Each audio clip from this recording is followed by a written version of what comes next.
Moram posneti cel video o teoriji zarote. Zdaj bom poskušal skrajšati na kakšno urco. Zadnjič sem prišel do enega 3., 4., 5. slajda, ko sem naredil nek poskusni video, da vidim, če se da predavati tudi preko Zooma z aplikacijo še PowerPointa v share screenu. Na koncu je kar dobro izpadlo, mogoče bi takrat cel video posnel, pa me je sinček klical. Zdaj sem pa rekel, da bom tole, kar bi sicer rad predaval v živo, ali pa audienci po Zoom konferenci.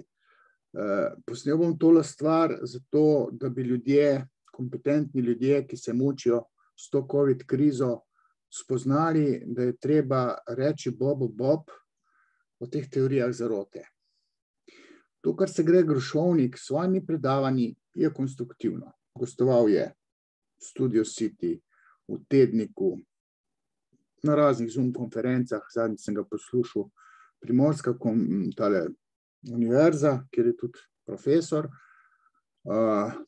Vendar bom jaz rekel, da v enih segmentih mu zmanjka. Zdaj, to je moje mnenje, zmanjkamo pa na teh psihoanalitičnih temeljih. Pač ni dober v psihoanalizi, ne da ni dober, ne obvlada psihoanalize. Jaz pa menim, in to sem par let nazaj že izpostavljal, da v kontekstu teorije zarote so ključni neki Freudovi teksti iz leta 1907 in 1908, v katerih je nastavil fundament, na katerem se da razumevati vse te teorije zarote, ki so v teh časih tako množične, pa škodujejo, namreč lepijo se na anticepilstvo. V teh COVID časih je to zdaj škodljivo za družbo. Mimo tega, da je teorija zarote, da so Kitajci to sami naredili v boju proti prevelikemu številu upokojencev, se pravi depopulacija naj bi bila tista, zaradi katere so umetno ustvarili sami Kitajci virus, ali pa v boju proti Američanom. Nek Trump je še to zapopadel, ker je v ozadju imel nekega svetovalca ali koga že, o katerem bom tudi govoril, Alexa Jonesa, ta je pa kronični zarotnik. Ampak o tem bom zdaj jaz poskušal v tem predavanju zadevo tako predstaviti, da bi se dalo to predavanje že gledati na YouTubeu ali pa Facebooku. Ampak obstajajo pa tudi žive konference, pa predavanja v živo, kjer bi jaz lahko odgovarjal tudi na vprašanja, na tiste pomisleke. Zdaj bom dal jaz share screen. In upam, da se tukaj zdaj vidi naslovnica te konspiracionistične moje intervencije v razumevanju teorije zarote. Konspiracionizem je ta veda, ki tematizira teorije zarote, ali pa zarotologija, to je moja skovanka. Zadnja leta, torej zadnji 2 leti se pospešeno govori o teorijah zarote, odkar se je pojavil ta kitajski virus, se po svetu krepijo teorije zarote in tudi poskuša se jih razumeti oziroma anulirati, izničiti vpliv teh zarotnikov na vplivanje na družbo. Zarotniki zbegajo laično javnost, ki se ne zna zoperstaviti nekim vehementnim interpretacijam, češ da je to načrtna depopulacija neke svetovne plenilske elite, kako že rečejo, bankirjev, ne vem koga še. In te stvari so bile aktualne 10, 20, 30 let nazaj, v času, bom rekel, 50 let nazaj je bilo 2 leti nazaj, pristanka na Luni, takrat pred 50 leti so se takoj pojavile teorije zarote, da ljudje še niso bili na Luni, ampak da je vse insinuirano, odigrano, da je to trik. To je bila takratna teorija zarote, ki je seveda še vedno aktualna v teh časih, še posebej 2 leti nazaj, ko je bila 50. obletnica pristanka na Luni. Vem, da je potem v času, ko je Elvis Presley umrl, se je pojavila teorija zarote, da Elvis še živi, pa potem, ki je princesa Diana umrla, se je načrtno jo umorilo, oziroma sploh ni umrla, ampak je tam bila skrivaj odpeljana in da še živi, pa tako naprej. To so razne teorije zarote, s katerimi se je na našem področju v Sloveniji ukvarjal Mišo Alkalaj. Par let nazaj sem se jaz s tem precej ukvarjal, ko sem bil dol v Bosni, razkrinkaval tistega Semirja Osmanagića, bleferja, pseudoarheologa, ki prodaja tista brda v Visokem za piramide, sam koplje rove. Jaz sem šel dol, ko sem se pripravljal, da ga razkrinkam, sem pač klikal na vse, kar je bilo takrat možno prebrati o teorijah zarote, tudi na slovenskem prostoru, in trčil sem na tega Miša Alkalaja, ki je okrog 10 let nazaj se ukvarjal s chemtrailsi, gensko spremenjeno hrano, pa tako naprej, global warming, ki je rekel, to pa ni teorija zarote, ampak je nateg. Imela sva korespondence in veliko tega je vedel že Mišo Alkalaj. Torej, če zastavim to moje predavanje, ki bo psihoanalitično obarvano, bo pa zelo podobno tudi predavanju Tomaža Grošovnika, le da bom jaz poskušal dodati nekaj, kar on ni dodal, ne toliko, da je spregledal, ampak pač ni doma v tej psihoanalizi. Jaz bi pa skozi Freuda rad nekaj dodanega povedal in nekaj, kar lahko terapevtsko zaznamuje Slovenijo. Zdaj, če bi imel neko zaledje, akademsko, politično, ta zadeva je seveda interesantna tudi v svetovnem merilu, ampak meni se zdaj to ne da v mojo naspol angleščino. Tole predavanje pač v angleščini ne morem tako predavati, sem pa mislim, da posnel en video, ampak prevod, ki je bil tak, bi rekel, z levo roko prevajan, jaz sem tisto prebral, ne vem, še sam sebe nisem čisto razumel, kaj sem prebral. Tako da, na področju te teorije zarote se ve, da je bistvo teorije zarote, da gre za zaznavanje nečesa skrivnostnega, torej skrivnega dogajanja, nekega načrta, nekega namena, ampak ta senzacionalizem mora biti epohalen, se pravi, tisto dogajanje ne mora biti katerokoli dogajanje, ampak mora imeti ta senzacionalistični pridih.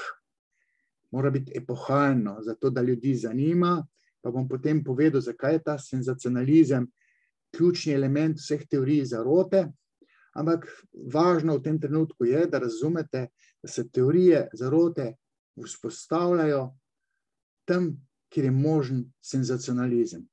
Wow, adrenalin, to se svet ustavi, ko nekdo nekaj pove iz tega registra teorije zarote.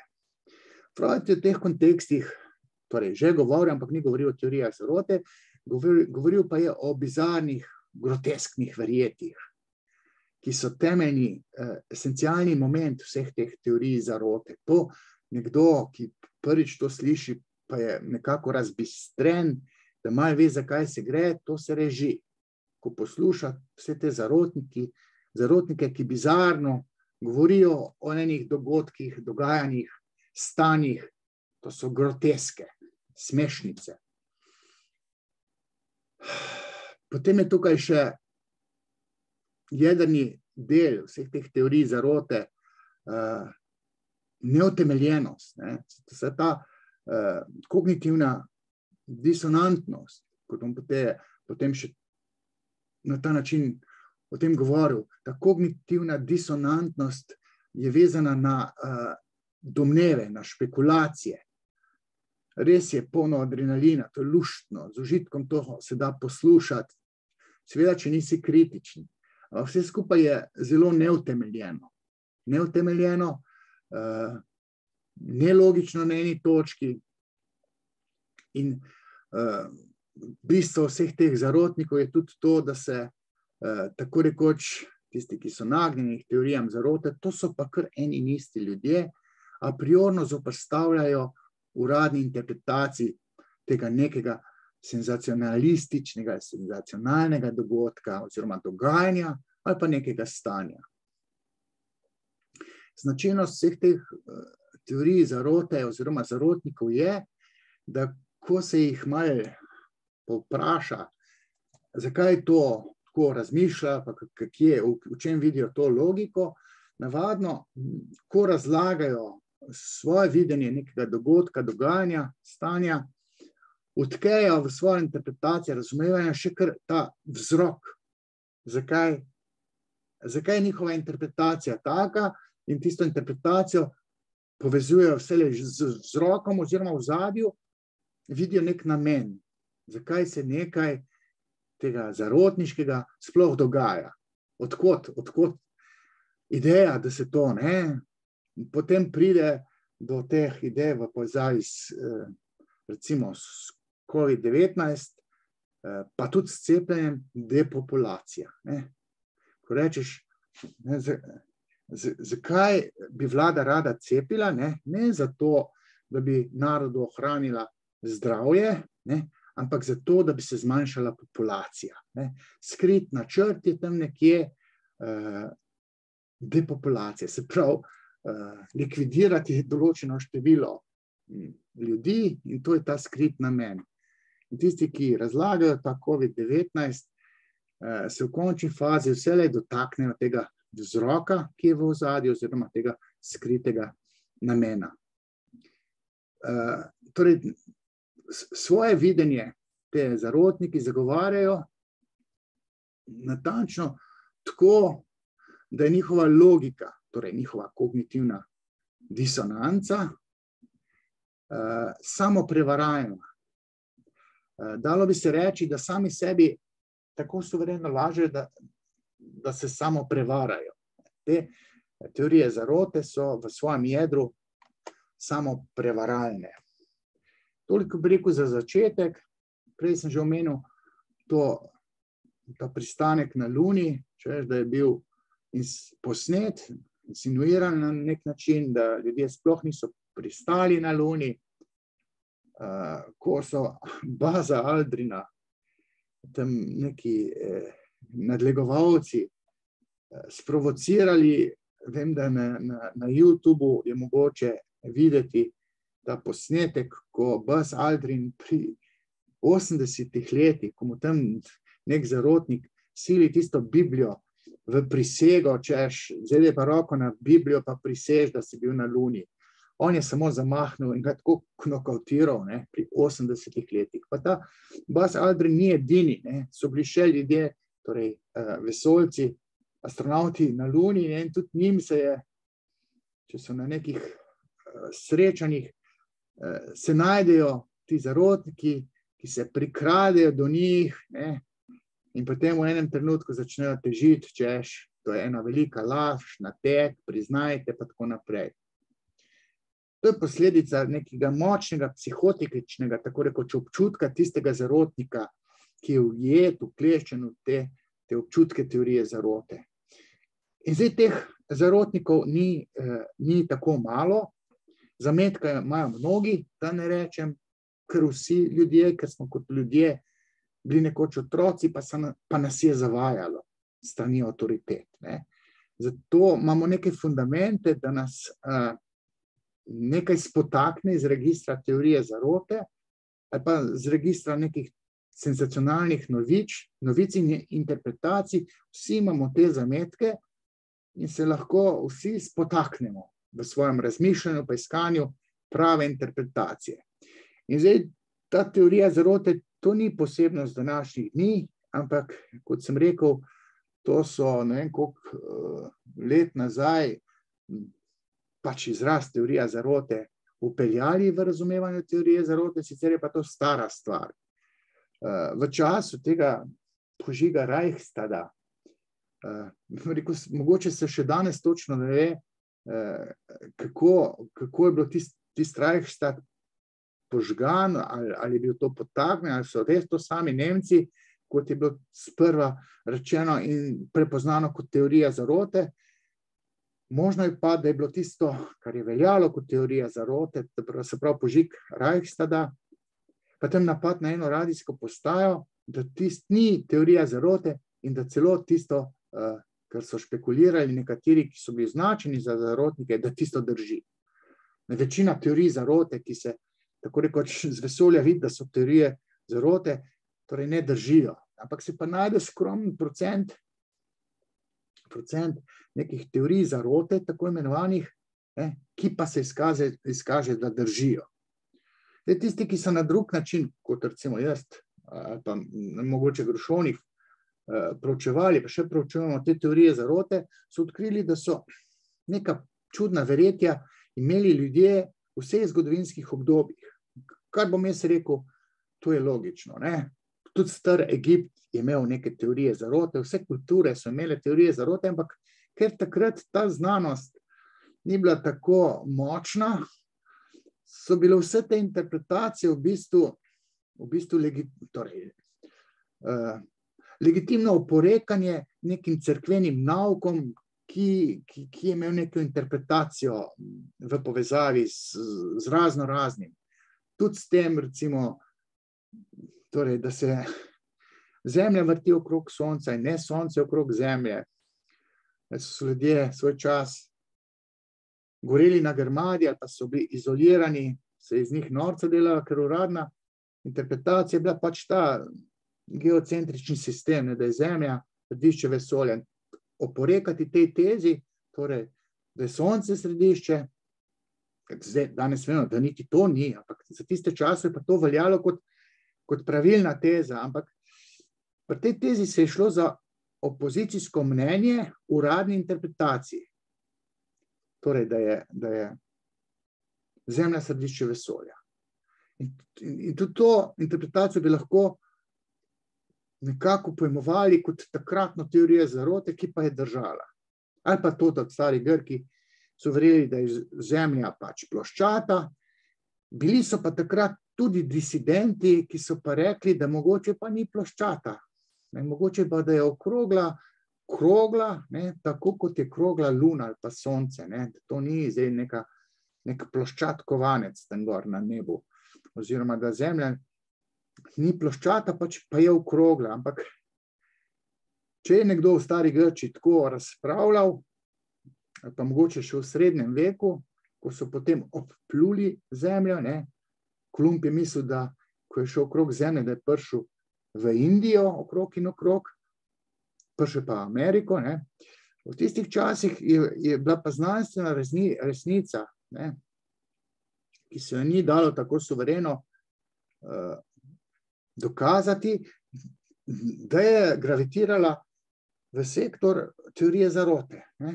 Če bi se takrat ta izraz prijel ali pa če bi se operiralo s tem izrazom. Šlo je pa samo za opozicijsko mnenje nekega dela bistroumnih ljudi. Če poveda, da se te niso imele teorije zarote, ime teorije zarote, da je to bilo posod v vseh zgodovinskih obdobjih, ampak v srednjem veku se je pa ta stvar prijela toliko bolj, zato, ker se je takrat pojavila znanost. In takrat so informacije bolj suvereno krožile, več se je vedelo ali pa se je mislilo, da se ve, in ljudje so bolj razmišljali, tudi neke knjige so brali, dalo se je razmišljati in takrat so ljudje vzpostavili opozicijsko mnenje, uradni neki znanosti oziroma uradnim verjetju, uradni interpretaciji. Ta opozicija neki uradni interpretaciji je značilnost tako rekoč vseh teorij zarote. Dan današnji zarotniki, največ jih je po mojem videnju v Srbiji, ker tudi iz teh srbskih zarotnikov sem se največ naučil, tam so razni doktori. Take teorije zarote, da glava peče. Srbska ministrica Nada Kostić, ki je bil potres v Petrinji, je rekla, da je to dokaz, kako imajo Američani rove skopane po celem svetu, tudi pod oceanom, in eno od rovov pod Hrvaško ali pa pod bivšo Jugoslavijo se je zrušil, od potres v Petrinji.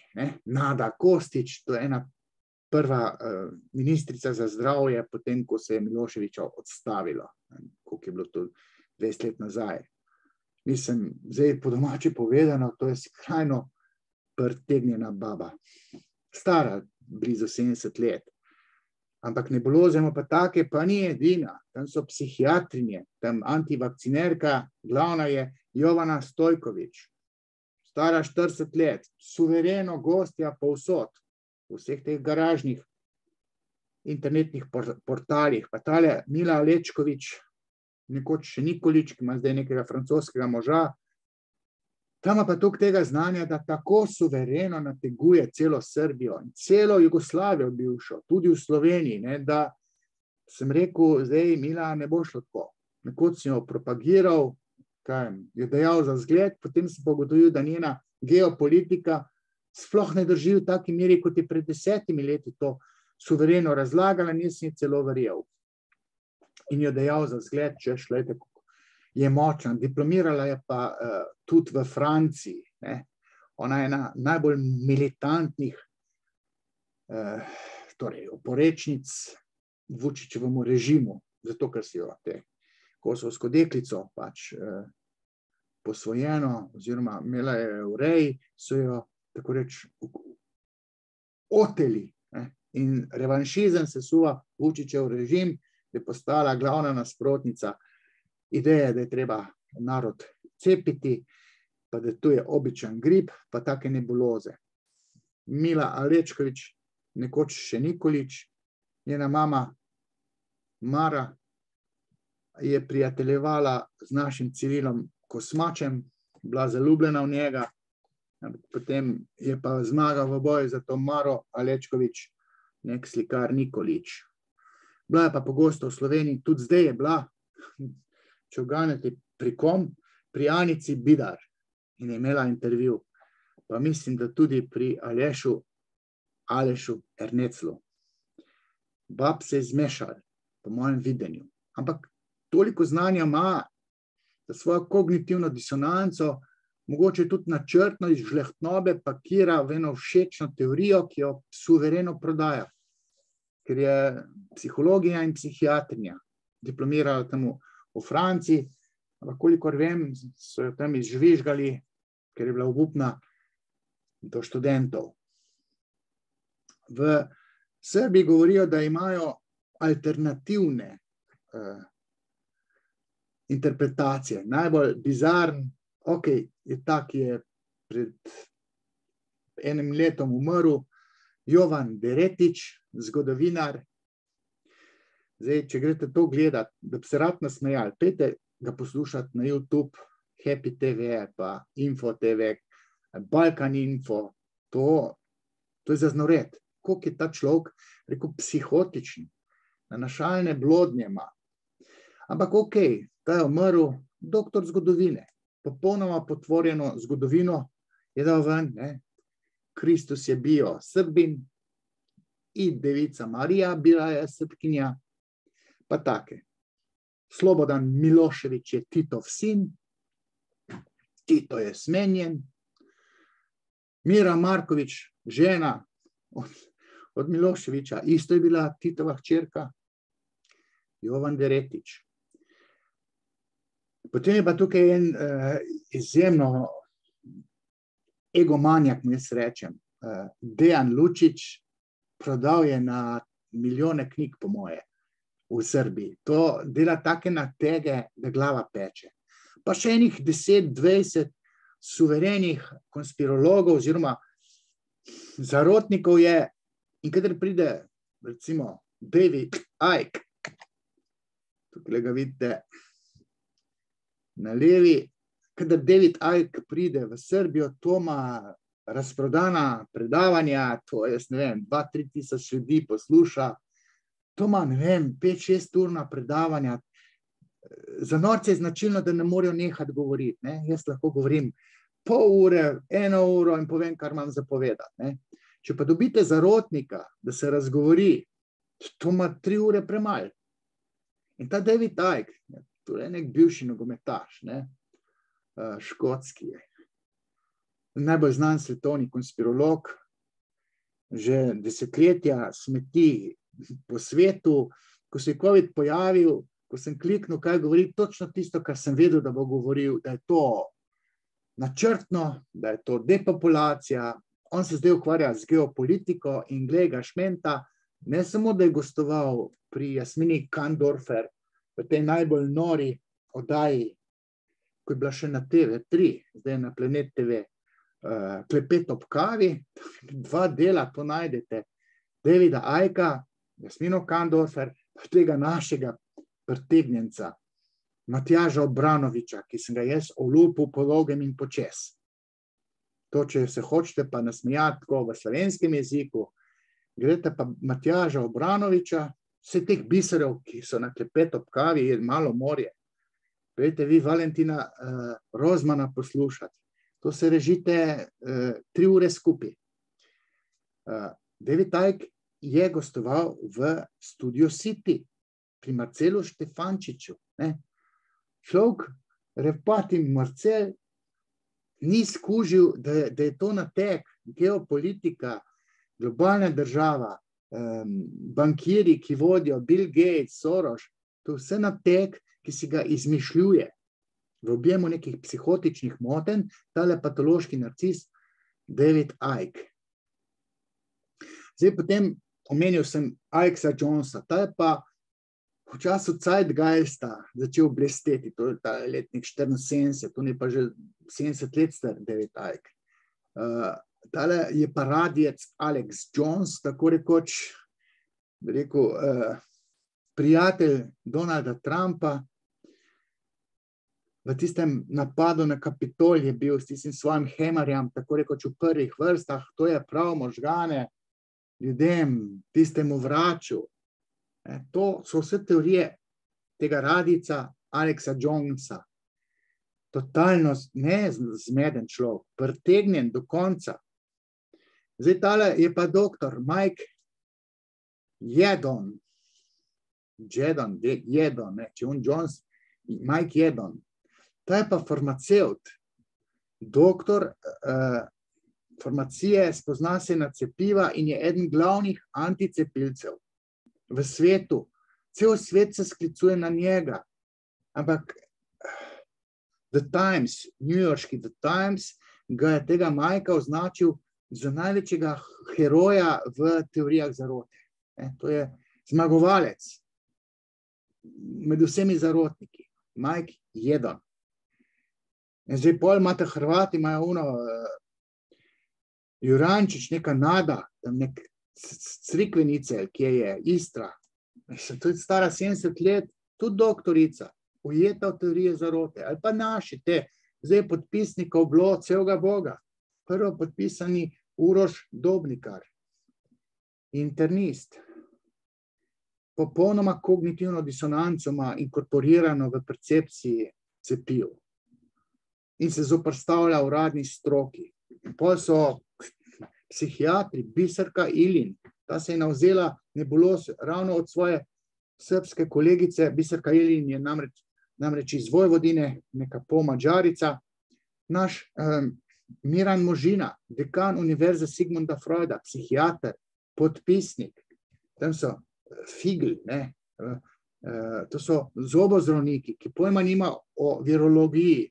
So ujetniki teorij zarote. V nadaljevanju bom poskušal razložiti, kako do tega pride. Zdaj, in medias res bi rekel, ključen moment v razumevanju teorij zarote je občutek. Človek je ujet v teorijo zarote, ima 100% suveren občutek, da mu nekdo nekaj prikriva, da ga zavaja, in ta nekdo ni kar soseda v Franciji, ampak neka uradna avtoriteta. Zdaj lahko je inštitucija, lahko je posameznik, bodisi organizacija ali pa veliko stroka, medicinska stroka ali pa ne vem kakšna globalna vlada. In se pravi, ljudje v vkleščenju teorije zarote imajo močan občutek, občutki imajo pa vselej psihoanalitično gledano nezavedno jedro. Nezavedno jedro, o katerem bom pozneje govoril.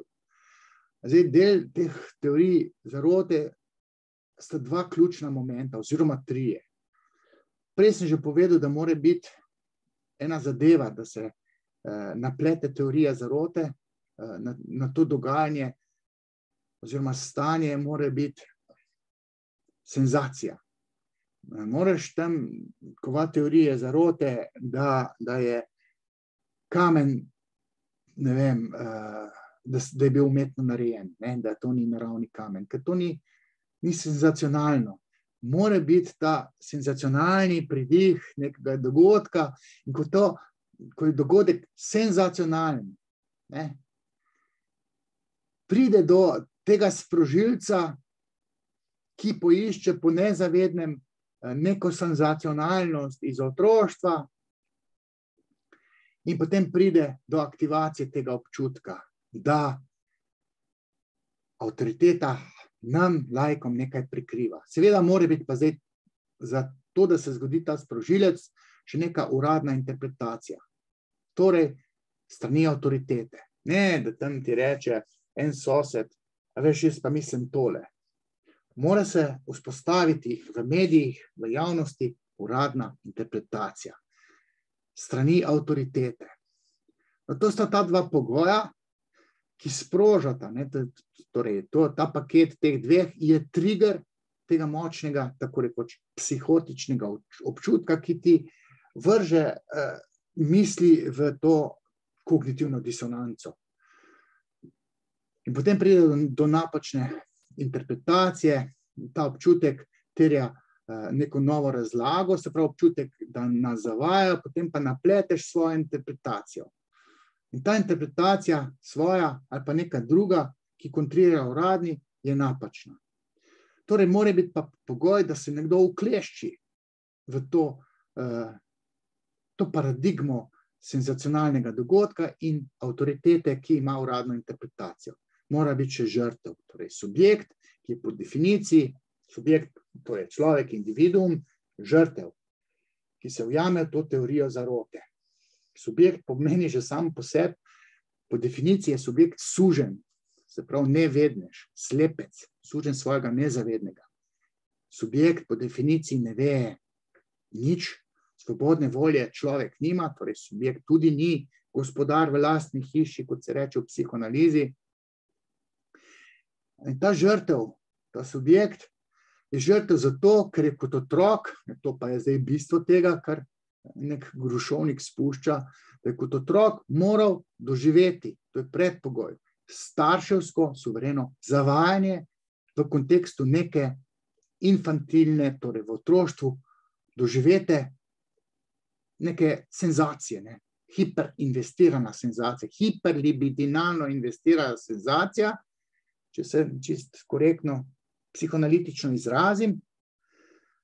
In ta otrok se je uprl po svoji bizarni interpretaciji svojih staršev navadno, ki so mu servirali torej neko senzacionalno dogajanje z neko lažjo.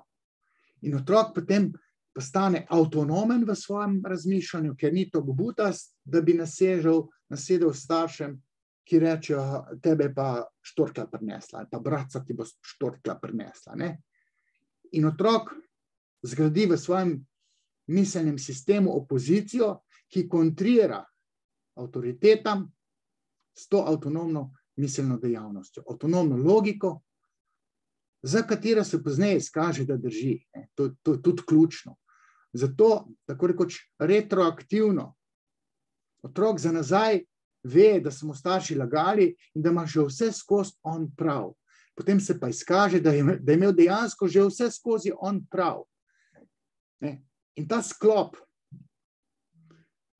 tega v otroštvu doživetega zavajanja je ključen, da se kot fundament uveljavi v teh kontekstih doživljanja občutkov v povezavi s teorijo zarote.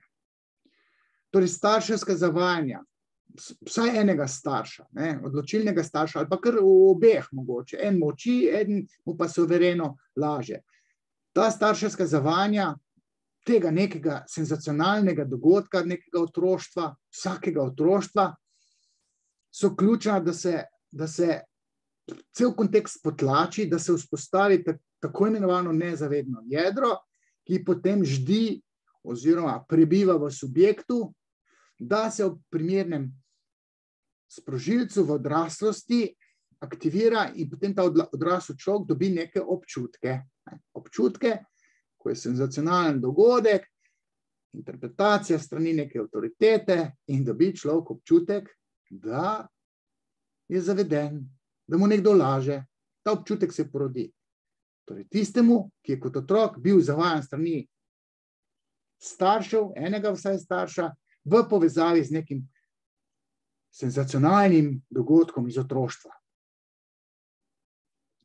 Zgodi se v tem kontekstu, zdaj, če razlagam, kaj se zgodi se ta znamenita kognitivna disonanca, ta anomalija v razmišljanju, popačenje, nekonsistentnost, nelogičnost v logičnem sklepanju. V ozadju obrambni mehanizem imenovan racionalizacija, to je klasičen obrambni mehanizem, ki človeku prikroji neke resnice njemu v prid. Neka zgodba je tako neljuba, da se človek zateče v racionalizacijo, si prikroji resnico in potem se lažje živi. Racionalizacija v tem kontekstu se pa ponavadi zgodi v kontekstu te kognitivne disonance zato, da sta dva miselna tokova, da postaneta ujemajoča se. Ujemajočost pomeni, da z nekim logičnim sklepanjem ti 1 + 1 sešteješ v 2. Dva miselna tokova je treba združiti. In če sta nezdružljiva, je treba vpeljati neko racionalizacijo, ki združi te dve neujemajoči se misli. Tam, če nekdo trdi, da je Zemlja ravna, potem mu pa rečeš, kako pa potem sonce to, pride okoli, ne, in potem ti on tam neke nanašalne blodnje, ti se intelektualizira celo zgodbo tako, da je njegov sistem videti, njegovo videnje videti popolno, inteligibilno. Zdaj, potem mu pa pokažeš lunin mrk, kako luna mrkne, zdaj, če je bila Zemlja ploščata, ne bo človek rekel, zdaj luno v luninem mrku ne bi smela Zemljina senca prikriti v obliki kroga, ampak v obliki, črte, če je ploščata. In potem bi spet prišlo do neke racionalizacije, pa bi rekel človek, ta ujetnik v verjeti, da je Zemlja ploščata, da se senca pač na Luni tako pa tako vzpostavi, oziroma da Lune sploh ni, da je ne vem kaj. Vedno je v ozadju potem neka racionalizacija, ki kognitivno disonanco skompatibilizira z neko logičnostjo, oziroma nelogičnost naredi logično. Mora pa biti racionalizacija vmes, sam sebi moraš toliko lagati, da sam sebi verjameš, potem suvereno lažeš, ne da bi vedel, da lažeš. Sebe nalažeš, potem pa nalažeš še tistega, ki ti oporeka. Ta racionalizacija je ta ključni obrambni mehanizem, ki anulira vpliv kognitivne disonance, ker del kognitivne disonance je to, da ti nosi neugodje. Neprijetnost, ker izpadeš osu, ko nekaj trdiš. In potem od muke ne veš, kaj bi, pa si pa izželiš racionalizacijo, ki potem sistem naredi inteligibilen.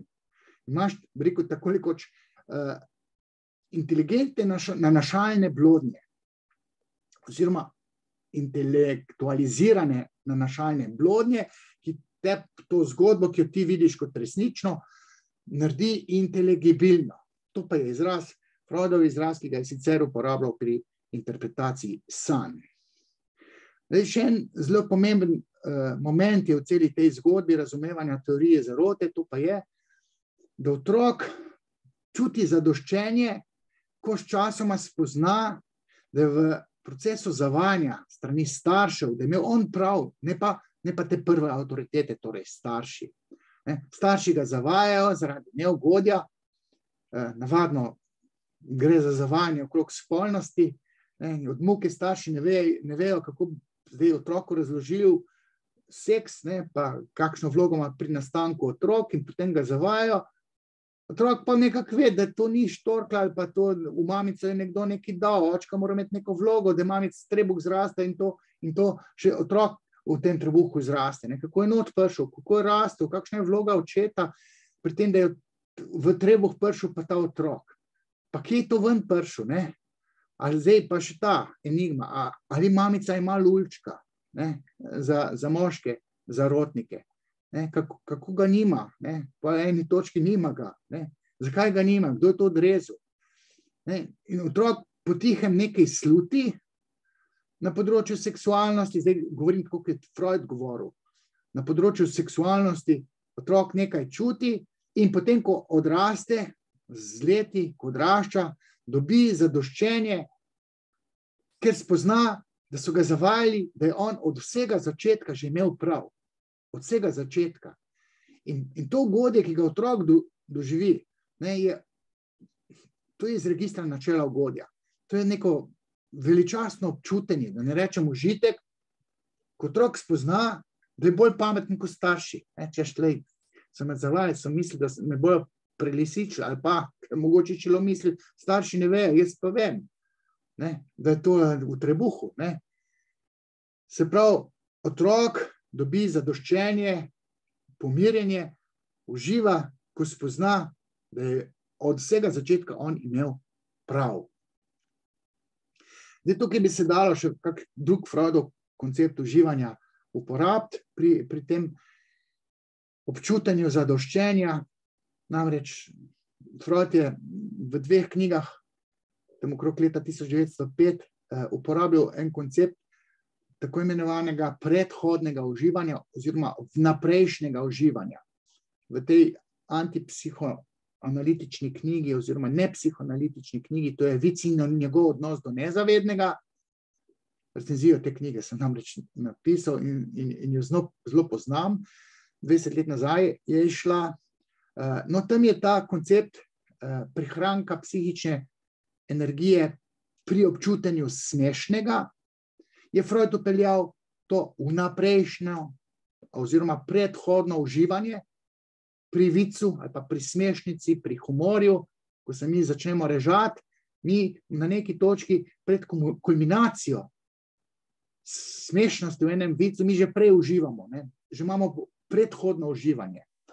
Vnaprej uživamo, preden se vic dokončno razgali in pride do salve smeha, tistega uvida, zakaj je nekaj smešno. No, ta vnaprejšnje oziroma predhodno uživanje je značilno tudi pri seksualni združitvi oziroma erotiki, ko je že ta predigra užitek, ko uživa že naprej, ko točno veš, kaj še sledi. Sledi pa tam nek, ko bi rekel, orgazem. Ampak že sama erotika je tisto predhodno uživanje, ki napoveduje kulminacijo užitka, da se že prej zgodi. Že planiraš, kako boš užival, pa že užival v sami predigri. No, v teh teorijah zarote se pa tudi prikrade neko vnaprejšnje uživanje. Tisti zarotniki imajo neverjeten užitek kovati razne teorije zarote in neizmerno uživajo, ko delajo opozicijo uradni znanosti, avtoritetam, inštitucijam, Billu Gatesu ali pa tistim, ki domnevno nekaj imajo za bregom, ki nekaj skrivajo, neko resnico skrivajo. Torej, tole je zdaj ta Brdo dol pri Visokem, ena od 3 piramid, tale piramida Sunca, piramida ljubavi, ne vem česa še, to je vse skeplari fari. 2 dni sem dol lutu, gledal tiste rove in glede na to, da imamo v Trbovljah rudnik, pa ki se zapira, sem rodarje spraševal, če se en rudnik, torej rov zasuje, kaj se naredi. Ja, na vrh se posede in potem pride do neke luknje, ne? Na vrhu, ko se stvar posede, ko zasuješ ta rov, ne? Tam ni nič tega. Tam so sam kopali not v brdo. Pa še ne toliko v brdo, ne? Ker v brdo se ne da kopati, ker je skala. In to ne je skala tako nekih geometričnih oblik, ampak prav tiste atipične skale, v katere ne moreš vrtati, ne? Torej ne moreš rovov narediti. Rove so potem rovi ravne, so čisto drugje skopali, ne? Tam, ki pa prot od te reke in so kopali sami 5 let. In so 2 kilometra rovov nakopali, ne? Sam potres mora biti vse dol padli. In pa so na neke skale naleteli okrogle, pa kar označi, da je to beton K2 ali K1. Osmanagič, to je toliko pretegnen človek, to ga ne najdeš za eno leto, ne? Ampak suveren, 100% to verjame. To ima te nanašalne blodnje in kognitivno disonanco, to vedno najde odgovor.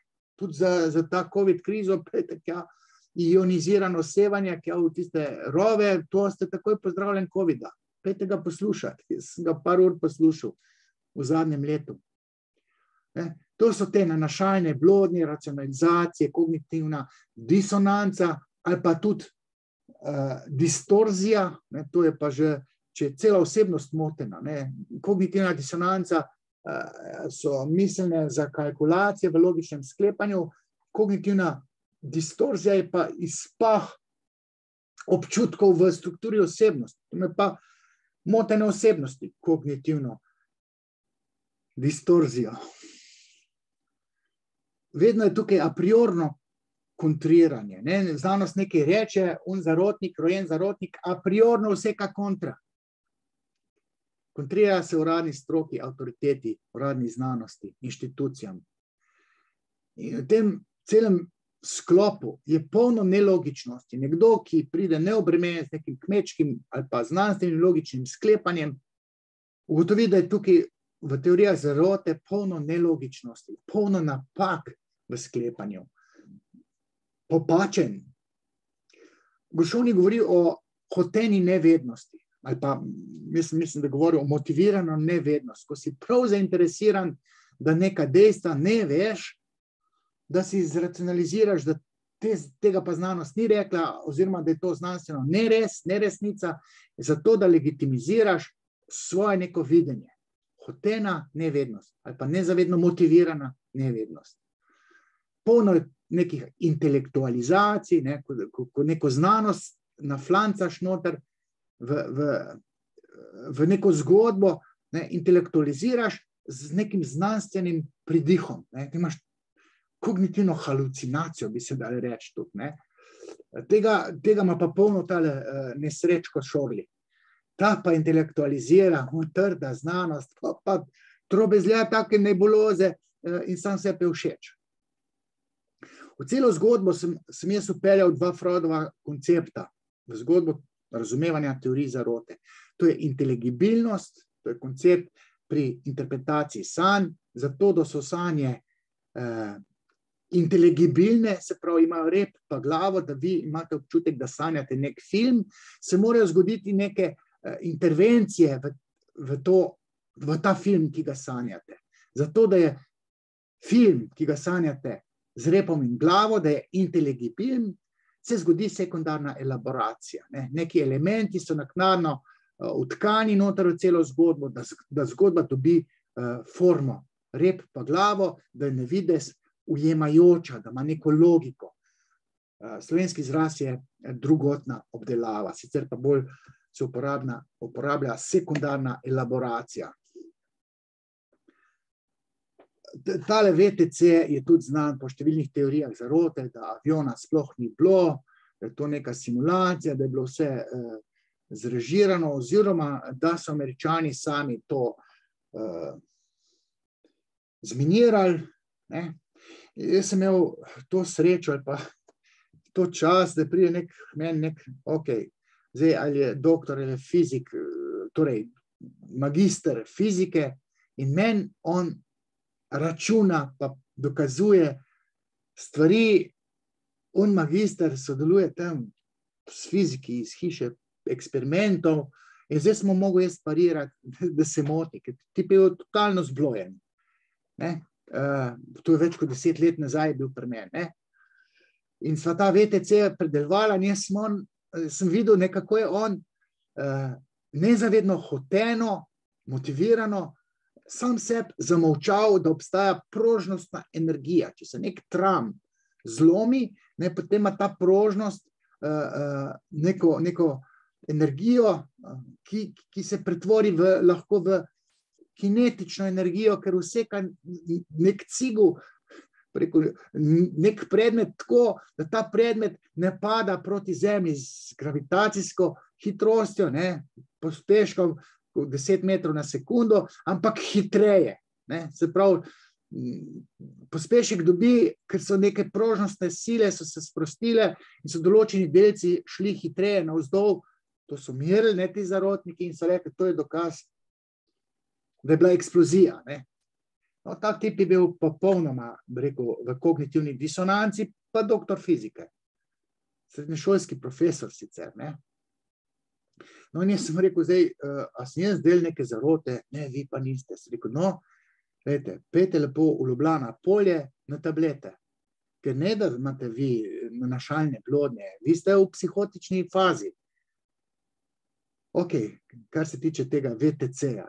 Jaz sem, ko sem sesuval to teorijo, Blaž Babič je en glavnih zarotnikov, že bil na tej VTC zgodbi, da so Američani sami to naredili, da ni sploh talibanov, avionov sploh ni. To, ki je pritiskal, sem mogel na blok gledati. To neutrudno je pritiskal.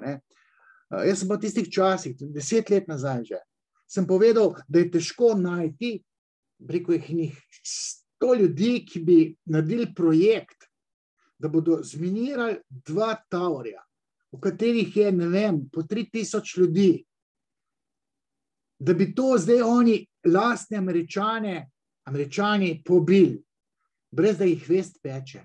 To je nemogoče. Ne moreš ti 100-200 psihopatov narediti, ne da bi do danes spregovorili, da so to sami naredili, ne moreš ti to psihopatov narediš. Lahko ti dobiš enega psihopata, ki naredi neko bombo vrže, ne moreš pa sistem psihopatov vzpostaviti, ki ti zminirajo 2 VTC-ja, v katerem naj bi umrlo 5000 ljudi. Ne da se to. Psihološko to ne vzdrži, ker psiha tako ne deluje. To je bil eden mojih očitkov tistim, ki so trdili, da je VTC. In vedel sem jaz takrat, 20 let nazaj, da se bodo pojavile teorije zarote. Napovedal sem. Tako sem napovedal, da ko se je COVID pojavil, zdaj bojo pa teorije zarote, da so Kitajci to sami naredili, glej ga šventa, takoj se to vzpostavlja. Da se je to napovedati. Ampak vse te teorije zarote so neznanstvene. Problem teh znanstvenosti, pa neznanstvenosti je pa stvar epistemologije oziroma tisti, ki se ukvarjajo s teorijo spoznavanja spoznanja. Neke teorije se da dokazati, neke teorije se pa ne da dokazati. Oziroma recimo religije oziroma Boga se ne da dokazati, da obstaja. Ampak problem po Karlu Popperju pa ni v tem, da se neka stvar ne da dokazati. Karl Popper je rekel, in potem ga poznamo, da mora biti neka teorija, to je zapletena stvar. Se pravi, ni problem, da ti Boga ne moreš dokazati, da obstaja. Problem je, da ne moreš dokazati, da ne obstaja. Se pravi, teh neznanstvenih teorij zarote se ne da povsem suvereno zanikati oziroma ovreči. Kako boš ti zdaj to ovrgel tezo, da je Zemlja ploščata ali pa okrogla? Ker on ti vedno najde neko mašilo, lebdeče, da te spodbije. Ne? Ok, ploščatost mogoče bi se dalo nekje dokazati, spet zdaj, kdo je že Musk ali Bezos, ki so šli v vesolje, pa so gledali tisto okroglo zemljo. Zdaj pa pet zraven, pa poglej. Zdaj, če nekdo to snemo, ponarejeno. Vedno bo lahko kontriral. Zato je tem zarodnikom izredno težko oporekati. Vedno ti najde en trik, Matjaž Obranović, če ga vprašaš, kako pa vi veste, da so nezemljani pod zemljo, pod oceani, da imajo svojo bazo, pa tudi na Luni. Meni so povedali. Kako moš zdaj ti dopovedal, da mu niso povedali? To nihče ne ve. To je skrivni dogovor. To je v največji tajnosti. Vhod v središče zemlje je na Antarktiki in vse je skrito močno zastraženo. Nihče se ne more približati temu območju, kjer je vhod. Če se ne moreš približati, ne moreš dokazati, da ni vhoda. Vedno ti zadevo zavijajo v neko pseudo varianto, da ti njemu ne moreš oporekati. Ampak to je dokaz, če mu ne moreš oporekati, da je neznanstveno. In to je Karl Popper, recimo, dokazoval. Obsesivna verjetja, torej te občutki, te kompulzije, to skozi čutiš, ki se prepletajo v različne oziroma številne teorije zarote, v to paradigmo teh teorij zarote se eni in isti ljudje kačijo. Zdaj vam jaz poimensko, prej sem omenil Blaža Babiča, tam je Stojan Svet, Gregor Škerl, Matjaž Obranović, Valentin Rozman, pa so te razni šarlatani, tudi Ogorevc, pa ta Semir Osmanagić, to je polno teorij zarote, polno kognitivnih disonanc, ki ti potem na flanca noter neka mašila mano v manjku smisla, zato da sistem, njihova zgodba, interpretacija, da se vidi, sliši inteligibilno, z repom in glavo. Eni in isti ljudje so to. Se pravi, imajo fundament v svojem nezavednem, da se skozi upirajo neki uradni interpretaciji, uradni znanosti, pa še ponovadi so te ljudje tako malo narcistični. Eklatantni primer je ta David Icke, skozi po vseh televizijah je, kipi od sreče, zdaj, ko ga je treba intervjuvati, to imate 5 ur premalo. On bi skozi govoril, to ni konca. To so 5-urna predavanja. Če naše te šarlatane gledaš, to ne zna nehati, ker to uživa v centru pozornosti. Zdaj, treba je še reči, da obstajajo aktivni zarotniki, ujetniki teoriji zarote, pa nek pasivni, bolj ovce, ki verjamejo, eni so pa proaktivni, eni jih pa tvorijo, oni so fanatično upeti. Nekdo nasede interpretaciji in verjame, nekdo je pa aktivni, išče dokaze, ampak samo v nekih fake newsih oziroma v nekih interpretacijah, ki jih dajo tisti aktivni akteri teorij zarote. In ti aktivni, slovenski akteri, to prebrskajo cel internet, samo da dobijo neke pritegnjene ljudi po celem svetu, po možnosti, da imajo tam še naslov DR, pa da je nekje v neki inštituciji in je fanatično tam upet. In izdaja potem revije, tale imam teh cepljenih, ta je na zadnjih, ozaveščeni. Glasilo za zdravo družbo, Gregor Kos. Ne vem, kjera, 4. številka, tale imam še 3. To so aktivni, imaš pa pasivne ovce, oni pa kimajo. Ja. In ti zarotniki absolutno zanikajo temu mojemu videnju, pa videnju vseh normalnih ljudi, da so oni kakršnikoli ujetniki ali pa talci teorije zarote, sužnji teorije zarote. Absolutno zanikajo. Potem pa še režijo, pa pravijo, potem pa pravijo, da smo mi zarotniki. Ja, itak, zarotniki ste. Samo oni imajo 100% psihotični občutek.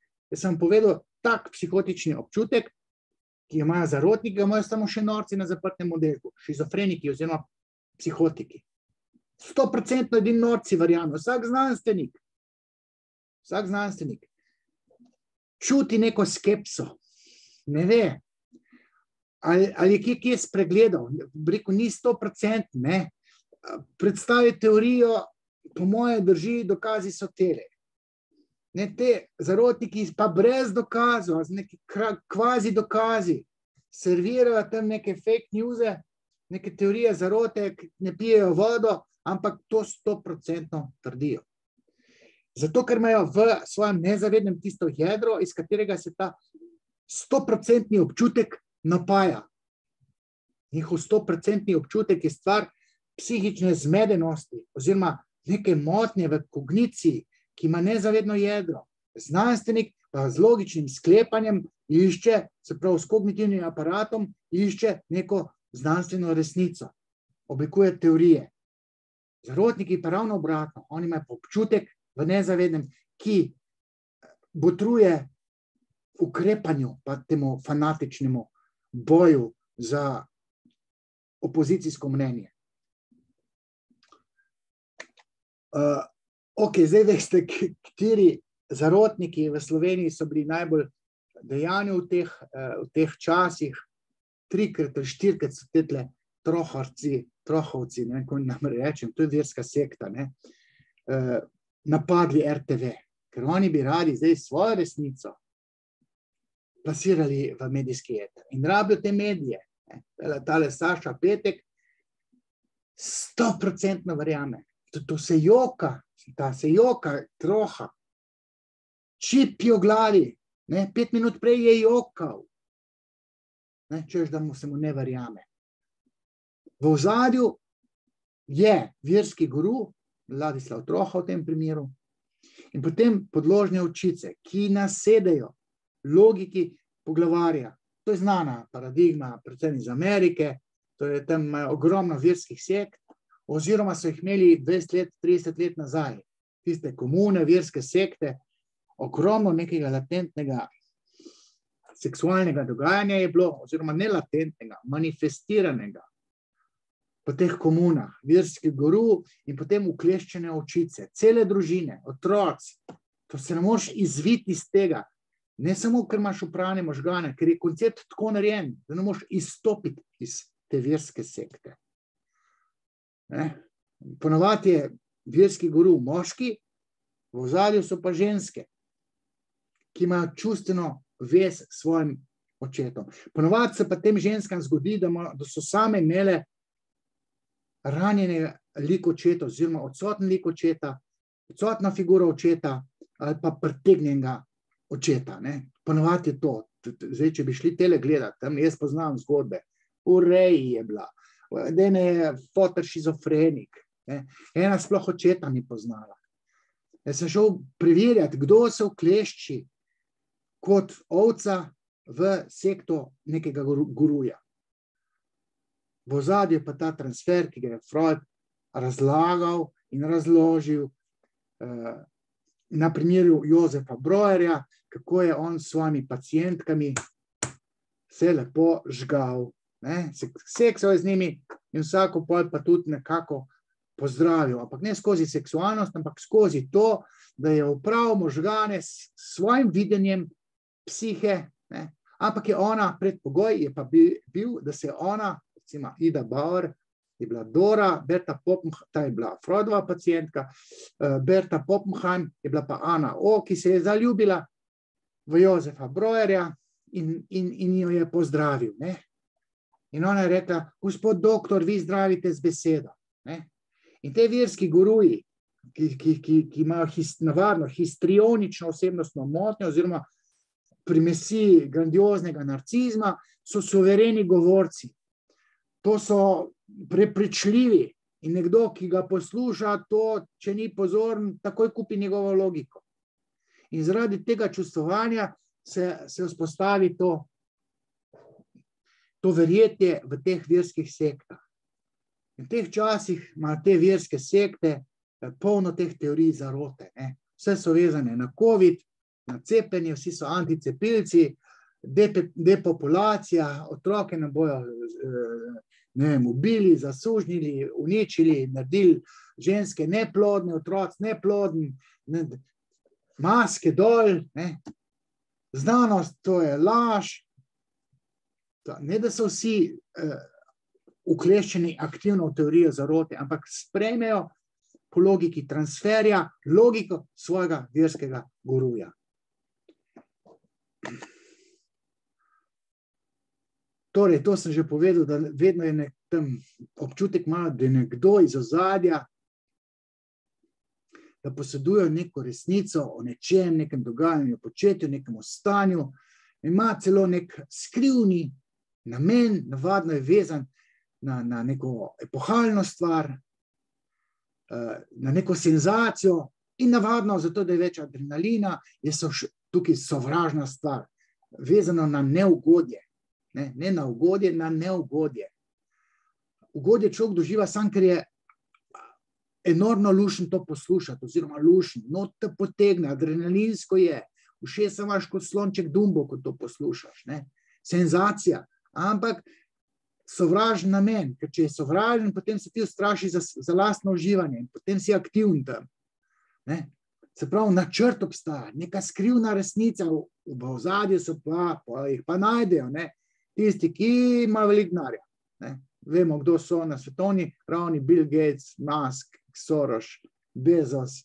Potem so inštitucije, te vele inštitucije, NASA, CIA, FBI.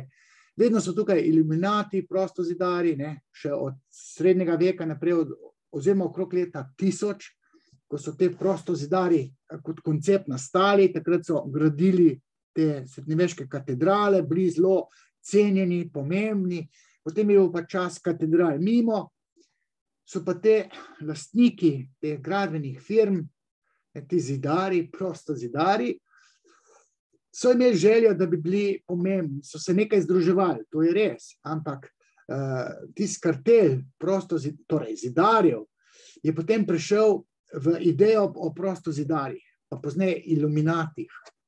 In potem zgodovinski viri, ki so taki, kakršni so bili deležni kritike v smislu, da obstaja pa skrivni načrt iluminatov oziroma prostozidarjev.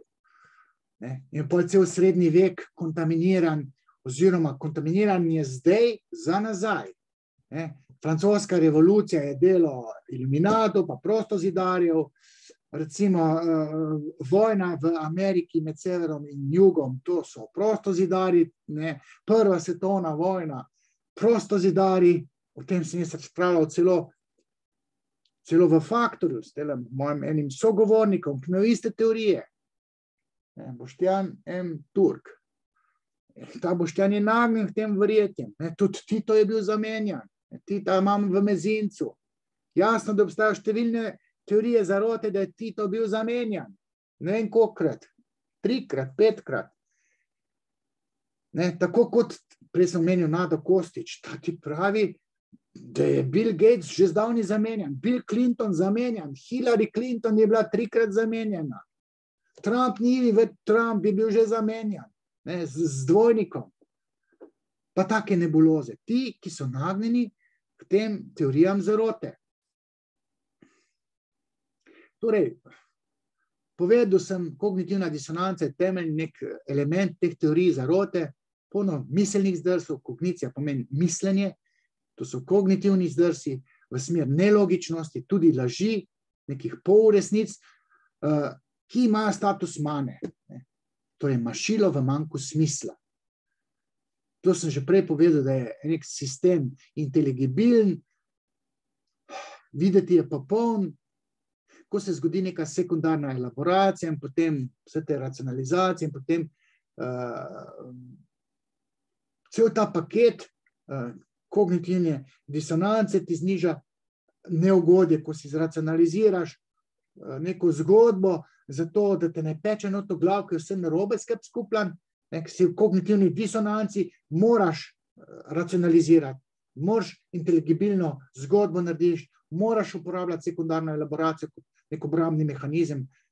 Skratka, tisti, ki se s tem v psihologiji ali pa antropologiji, ker koncept mane je antropološki koncept, mana kot mašilo v manjku smisla je antropološki koncept, ki so ga ugotovili, ko so proučevali vrače, Tisti vrači počnejo neke svoje tiste afnarije in potem ljudje verjamejo in oni so sposobni vsega pozdraviti.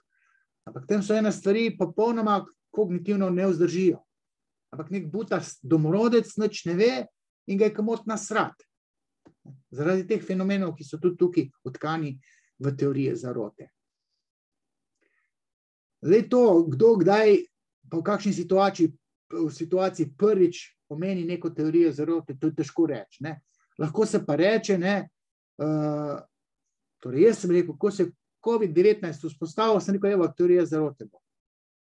Ne? Ali pa, ne vem, če se zgodi nekaj epohalnega na svetu, če bi rekel, da bi popustil Asuanski jez, ali pa če bi tam Sueški prekop, pa Panamski prekop, da se tam neki zalomili, neki, tisti je nevarna stvar, ki se začne do oceana pretakati. To je takoj se vklešči v teorije zarote, ker je to epohalna stvar. Ali pa en tsunami, to je takoj podvodna atomska bomba, Američani poskušajo, ne vem, kaj narediti, Indiji. Se pravi, tam Šrilanka, vedem, so neki podvodni potresi, pride tsunami, teorija zarote, Američani so to podvodno atomsko bombo tam nekje sprožili. Veste, ve se, da se bo to zgodilo, če je senzacija, epohalna stvar, ne ve se pa, kdo je prvi, ki to naredi. Je pa zagotovo to tisti, ki je kot otrok oponiral svojim staršem, verjetno, avtoritetam, da ga zavajajo. In vse se da to napovedati. Tudi ta 5G, to je patetičnost. 5G, tele so, Gregor Kos pa ta partija, 5G, gre pa za navadno valovanje. Torej, če sami berete zarotniki, imajo sami vse neko znanstveno interpretacijo, si zracionalizirajo, v resnici gre pa neko za domnevanje. Izraz teorija zarote je sploh napačen, gre za domnevo zarote, za špekulacijo, ki se zoperstavlja uradni avtoriteti. Zato, da se človek, da si olajša dušo, olajša si dušo, on je pomirjen, če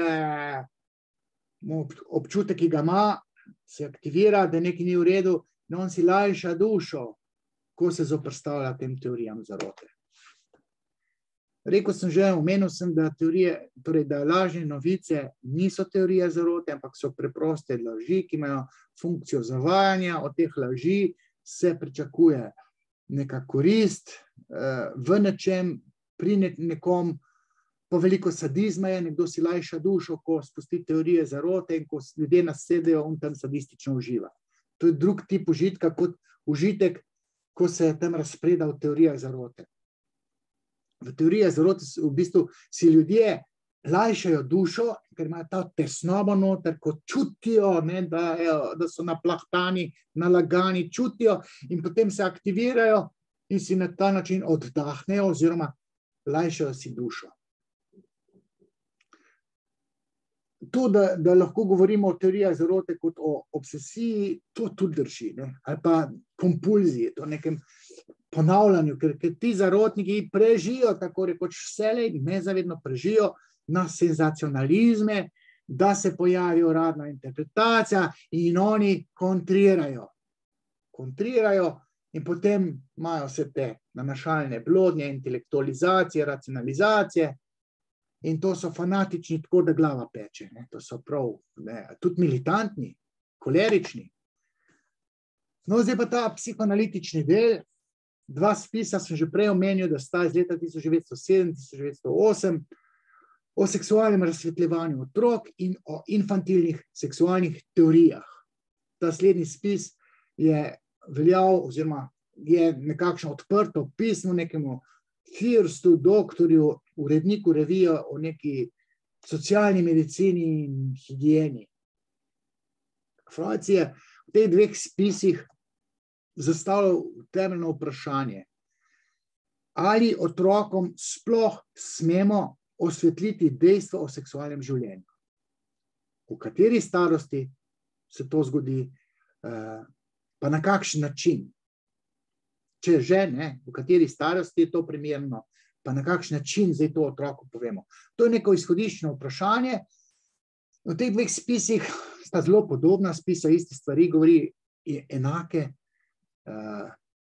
Potem pa stvari, če otrokom ne pojasnimo problema, zaradi katerega so se obrnili na starše, torej s tem vprašanjem,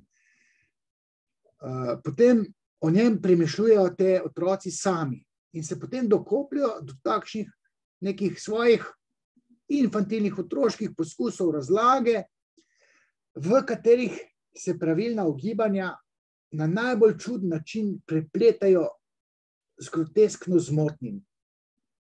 Na tak način Freud govori, ko govori, če otrokom ne razložimo bistva prihajanja na svet otrok, pa razlik o genitalijah. Če tega ne pojasnimo, otrok začne sam tuhtati in potem se zakalkulira in pride do včasih tudi pravilnih špekulacij, groteskna so bolj tista strani avtoritet staršev. In Freud to izpostavlja, da je otrok včasih bolj prav kot starši, ki mu lažejo. In v teh kontekstih potem Freud govori in svari pred tem zavajanjem. Svari pa na način, čakajte, če boste zavajali, bodo potem v odraslosti dobili nanašalne blodnje. Obsesije in kompulzije. Zdaj govorimo o znameniti OKM, obsesiv-kompulzivna motnja, oziroma obsesiv-compulsive disorder, za katero se danes ne ve točno, zakaj, na kak način se vzpostavi v človekovi duševnosti, dosti neraziskana, špekulirajo, da je dedna, čeprav se ne ve, ali je dedna zaradi genov ali dedna zaradi vzorca vzgajanja. Dogajajo se potem tudi psihične halucinacije. Vse to Freud opozarja, ampak to ne povezuje s tem terminom teorija zarote, ampak govori pa, vse to je tudi del teorije zarote, nanašalne blodnje, kompulzije, obsesije, halucinacije psihotične. Vse to je del teorije zarote, ampak Freud ne govori o teorijah zarota, govori pa o bizarnih, grotesknih verjetjih. Zdaj, če še tole poskušam prebrati, to je Freudov citat, več teh citatov. Pomembno je, da otroci ne dobijo vtisa, da jim hočejo dejstva o spolnem življenju bolj odeti v skrivnost, torej starši, kot kakorkoli drugo, česar njihov razum še ne more dojeti. Če otrokom ne pojasnimo problema, zaradi katerega so se obrnili na starše, potem o njem premišljujejo sami in se dokopljajo do takšnih poskusov razlage, v katerih se pravilna ugibanja na najbolj čudne načine prepletajo z groteskno zmotnim. Vse to sem jaz tokom predavanja govoril. Zdaj pa tukaj so pa še citati, da si nisem jaz čist na suho sam zmislil vse tole, ker teorija, psihoanalitična interpretacija teorije zarote je dejansko moja, ampak fundament pa vendarle predstavlja Freud svojim tem idejam, odkje se groteskna, bizarna verjetja v odraslosti naselijo v te miselne sisteme. Iz otroštva, iz zavajanja. Freud pravi, da v povezavi s to štorkljo, seksualnostjo, pa prihajanjem na svet otrok. Pravi še, otrokova radovednost ne bi nikoli dosegla takšne intenzivnosti, če bi na vsaki stopnji njegovega učenja dobila ustrezno interpretacijo, bom rekel, ustrezno zadovoljitev. Freud je poudaril, da je zavajanje otrok v njih samih porajalo nevero in močne dvome, ki pa jih pogosto ne priznajo odkrito, ker ti dvomi so tudi nezavedne narave, se pravi, otrok dvomi. Mi ne vemo, kaj se potika po njegovi glavi, ko mi rečemo, boš dobil od bratca. Ja, kako? Boš štorka prinesla.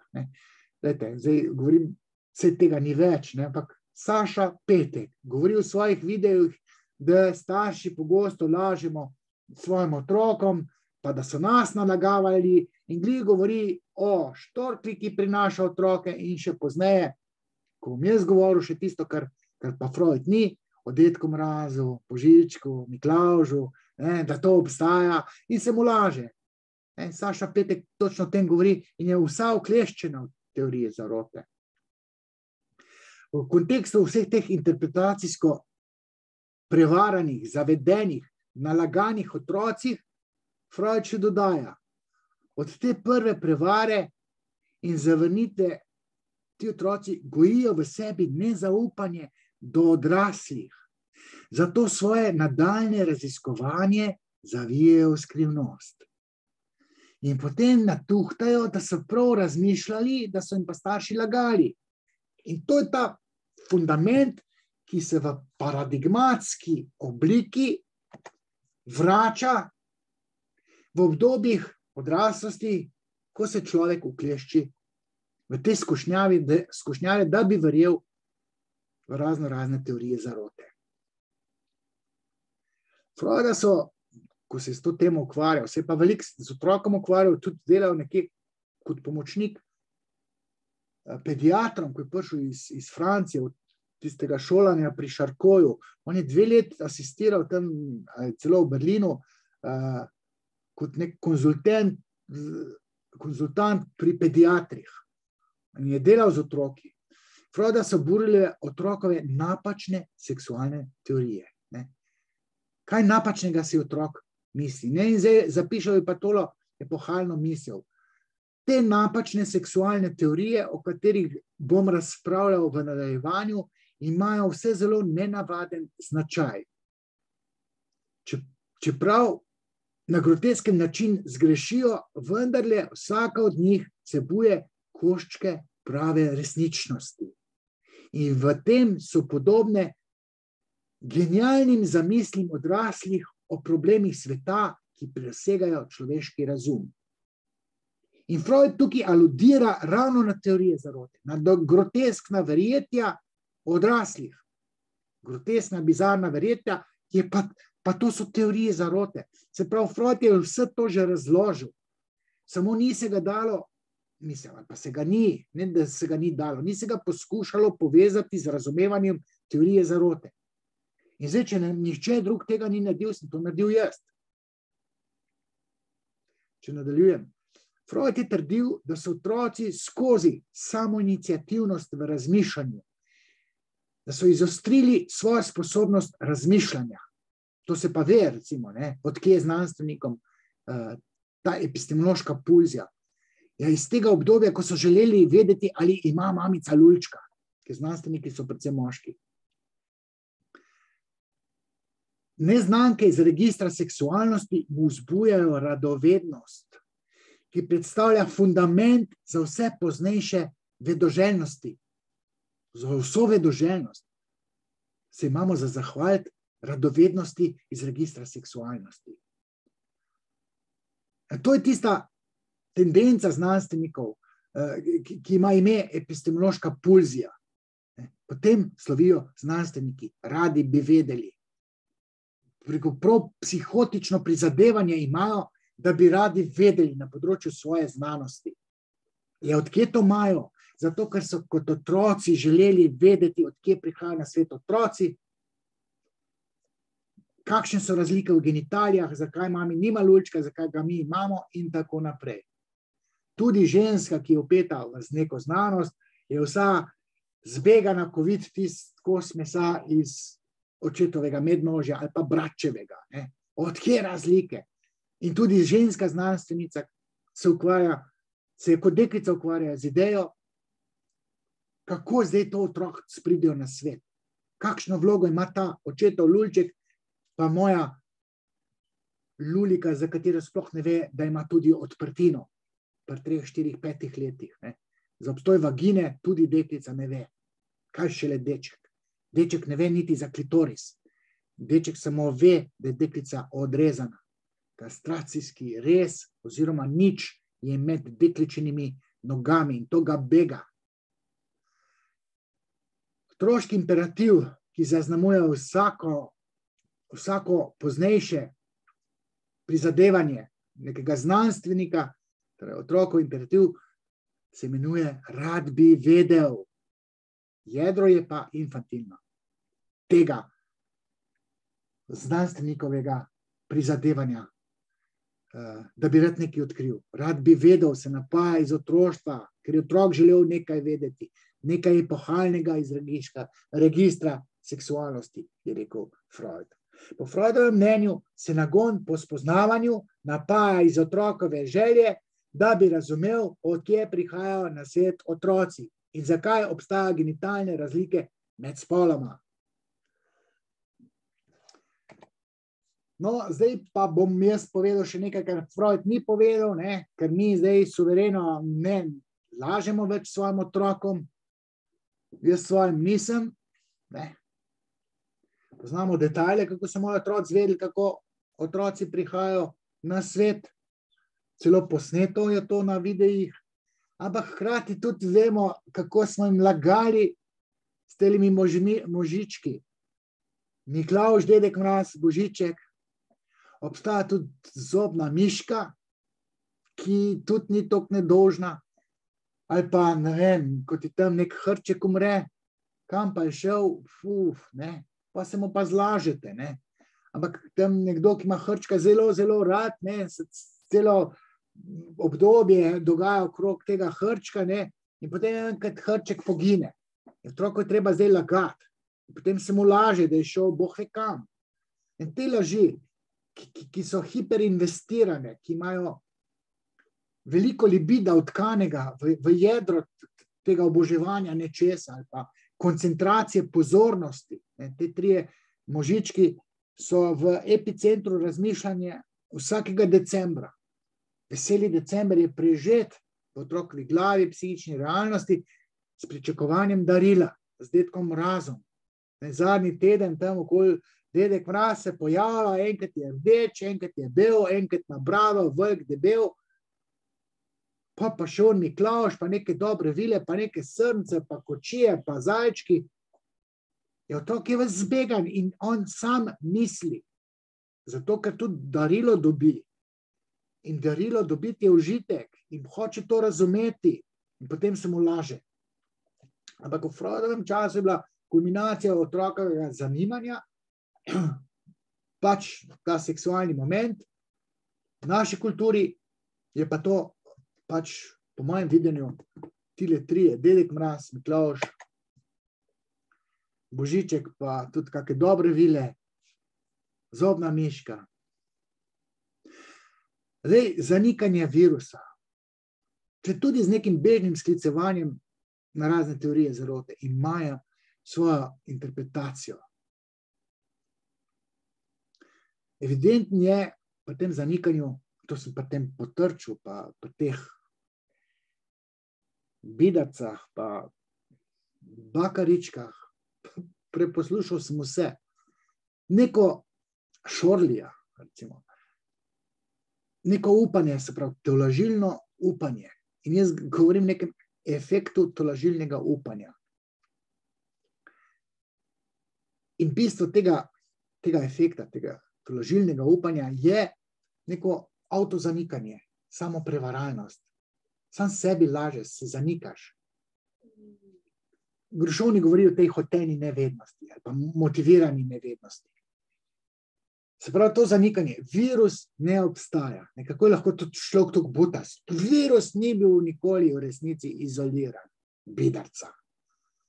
To je funkcija avtoprevare v smislu, da človek sam sebi tako suvereno laže, si olajša dušo na ta način, sam sebi verjame, pa se bolje počuti.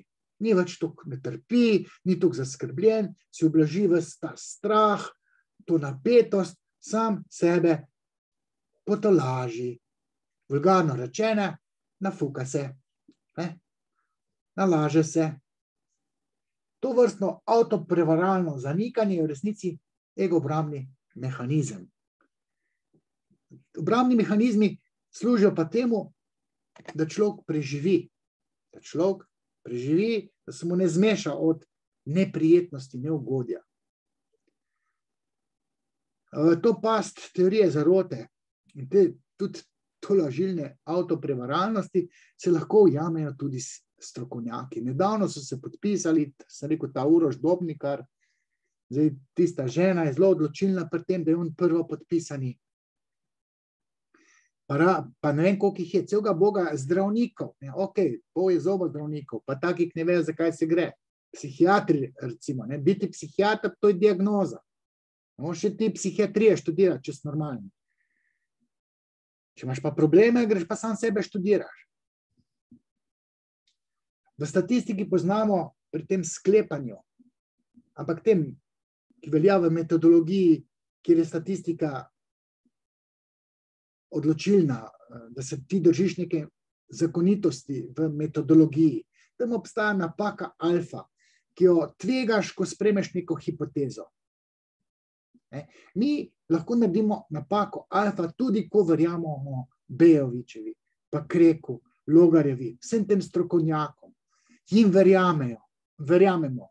Tisti, ki pa oporekajo, lahko so strokovnjaki ali pa kvazi strokovnjaki ali pa, ne vem, Google doktori.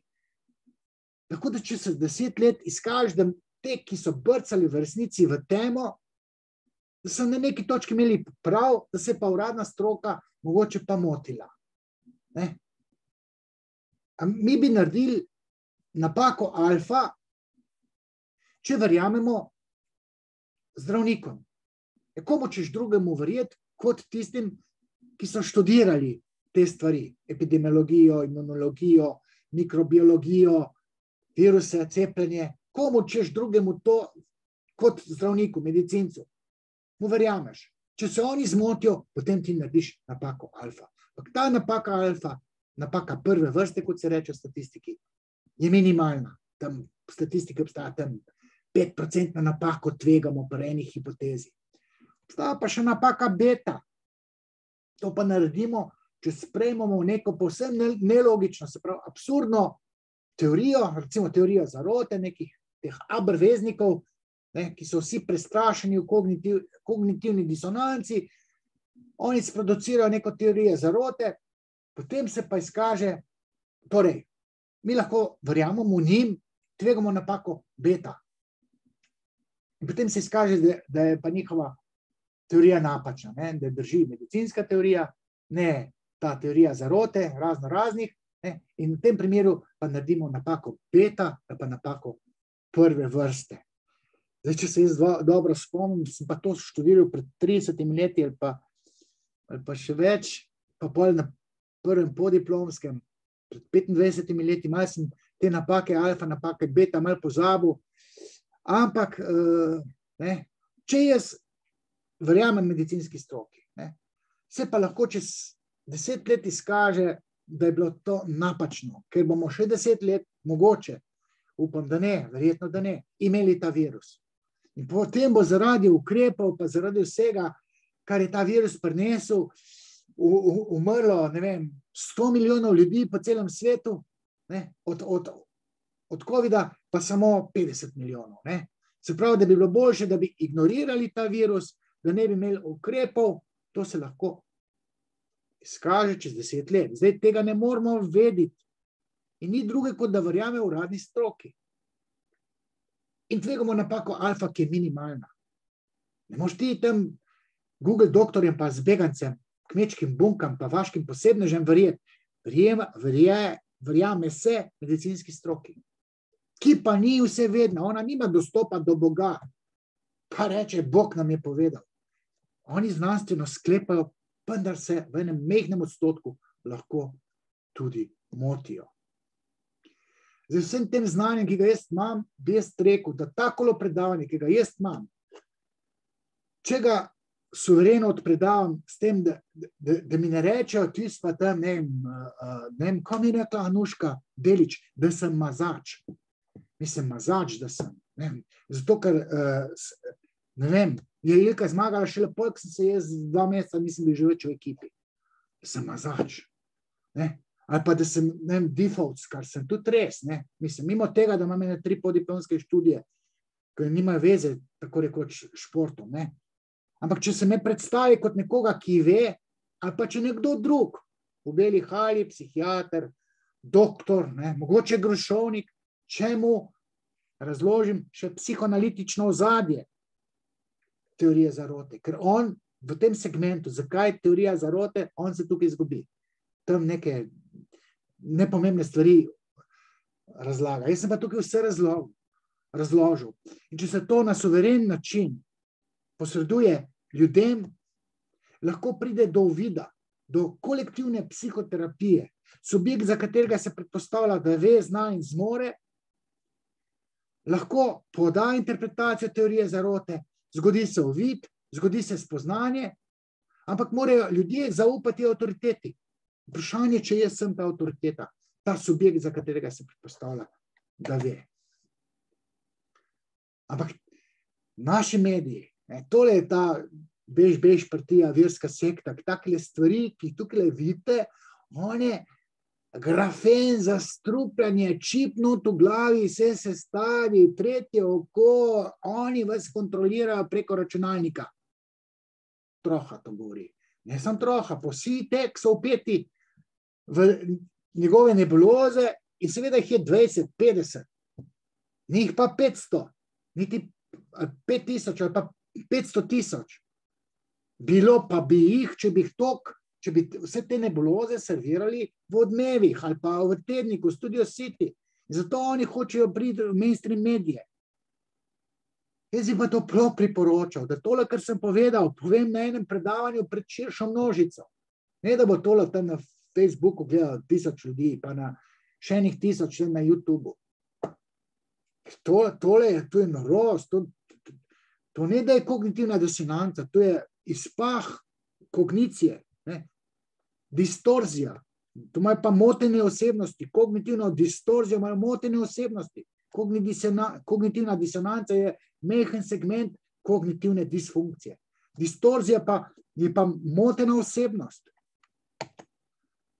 Potem pa vidite tole, kako to deluje v živo, kognitivna disonanca. In potem, ko škrta logika, kako to grafen ti pa vturijo še 5G, tega ti pa not s palčko dajo. In 5G ti skuri možgane in računalnik ti vse prebere, biosenzori, antena, vezje. To je razlagala Saša Petek pred RTV. Skratka, hvala, da ste me poslušali, da se vam še poslovim.